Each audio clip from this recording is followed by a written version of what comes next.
C ముఖ్యంగా అంటే gall bladder stones అనేది ఏంటంటే ఏజ్ పెరుగుతున్న తర్వాత సర్జికల్ రిలేటెడ్ రిస్క్ ఫ్యాక్టర్స్ మనం బేరీజ్ వేసుకుంటాం.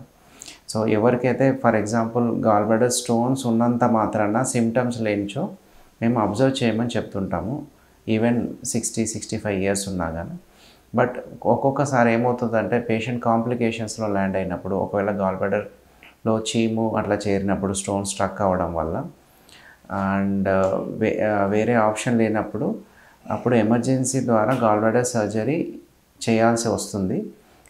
ఈవెన్ ఏజ్ గ్రూప్ 65 ఉన్నా కానీ అది అట్లాంటి ఇండికేషన్స్ ఉన్నప్పుడు తప్పకుండా వెళ్ళాల్సిన అవసరం వస్తే మాత్రం we have to go for surgery. Reason ఏంటంటే ఒకవేళ గాల్ బ్లాడర్ చీమ్ అనేది ఇన్ఫెక్ట్ అవుతే సెప్సిస్లోకి వెళ్తారు. అంటే సెప్సిస్ అంటే బీపీ డ్రాప్ అవ్వడం, అదర్ కాంప్లికేషన్స్ రావడం అనేది ఎక్కువ ఛాన్స్ ఉంటుంది. సో అట్లాంటి సిచ్యువేషన్లో మాత్రం ఎమర్జెన్సీగా గాల్ బ్లాడర్ తీయాల్సి వస్తుంది. అలా లేనిచో ఫర్ ఎగ్జాంపుల్ పేషెంట్కి గాల్ బ్లాడర్ స్టోన్ ఉంది బట్ నొప్పి అలాంటివి ఏం లేనప్పుడు మేము యూజువల్గా అబ్జర్వ్ చేయమని చెప్తూ ఉంటాము.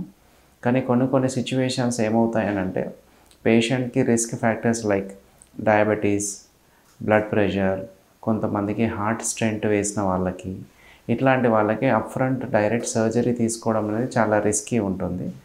అట్లాంటి వాళ్ళకి మేము ఇనీషియల్గా పర్క్యూటేనియస్ కోలిసిస్టాస్టమీ అంటే గాల్ బ్లాడర్ని బయట నుంచి ఒక చిన్న డ్రైన్ పెట్టి బైల్ జ్యూస్ని డ్రైన్ చేస్తూ ఉంటాము. ఇన్ కేస్ ఆ చీము ఆ ఇన్ఫెక్షన్ అంతా తగ్గిన తర్వాత ఎలెక్టివ్గా అంటే సర్జికల్ ఫిట్నెస్ అంటే హార్ట్ డాక్టర్ అండ్ మిగతా షుగర్ బీపీ కంట్రోల్ వచ్చిన తర్వాత నేను సెకండ్ సర్జరీకి వెళ్ళాల్సి వస్తుంటుంది అట్లాంటి సిచ్యువేషన్స్లో.